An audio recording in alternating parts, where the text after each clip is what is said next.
Good morning, everyone. My name is Dr. Salibi. I'll be talking today about coronavirus, known as COVID-19, and answering some questions you might have about the topic. I will present first a little biography of myself. I've been practicing in Nevada for the last 15 years. I'm currently at Henderson Hospital, and I finished my training in New York City. I'm expert in infectious disease that is all things pertinent to viral, bacterial, or fungal infection. And I'm also a parent at LMCA. My kid is in the 6th grade. We've been there for 8 years, and I consider our experience highly positive. We love everything about the school, and it has been a blessing in our life. So next step for our talk, I'm gonna give a little big outline about coronavirus, and then I'll be taking some of the questions. First, I'm going to give you a small outline about the origin of the virus and the transmission mode.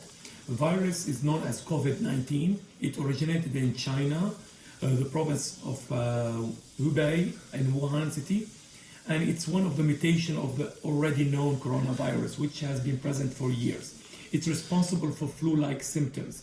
The transmission, importantly, there are the three components. First is the surface transmission. When somebody coughs and the virus or touch a infected surface, the virus can stay up for hours on these surfaces. The exact time is not known. The other component is a droplet. That means you cough and it goes like a projectile down, and it can last for minutes, the time for the droplet to go to the floor and then contaminate the surface. The third component is airborne, which is unknown factor.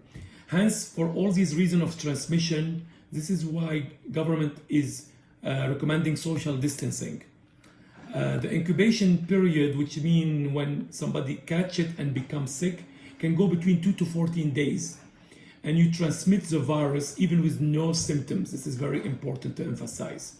And then when you have symptoms, it takes up to a few days, which is unknown how long, for the virus to shed completely out of the body. For the symptoms, it's already known. I'm not going to talk about them much because they're not specific. It's like fever, cough, shortness of breath. It actually mimics the common cold with more severity. It's kind of like a flu that is causing more respiratory problem and dry cough. The most important step of staying healthy is washing hands with soap. It should last 20 to 30 seconds. And also using hand sanitizer more than usual. The third part is basically do not touch your face because the virus is mostly in our hand, and touching face will make it easier to get to our airways.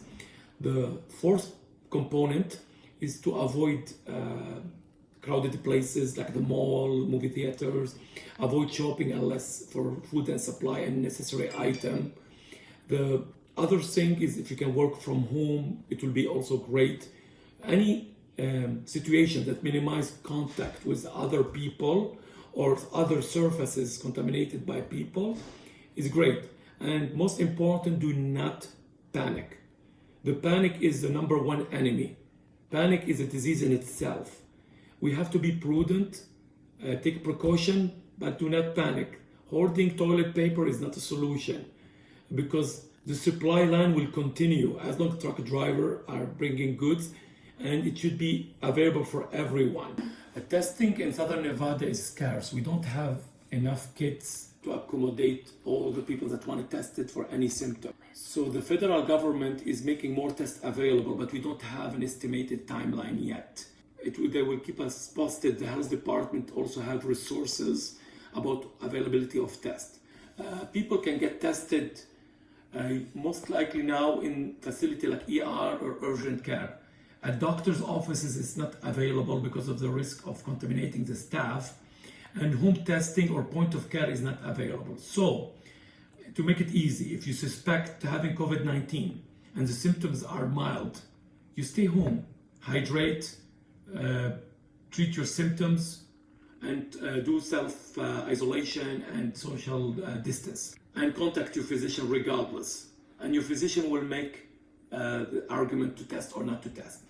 But in addition, if you have severe symptoms like high fever, coughing, shortness of breath, you can go to the ER or to urgent care, and they will direct to testing.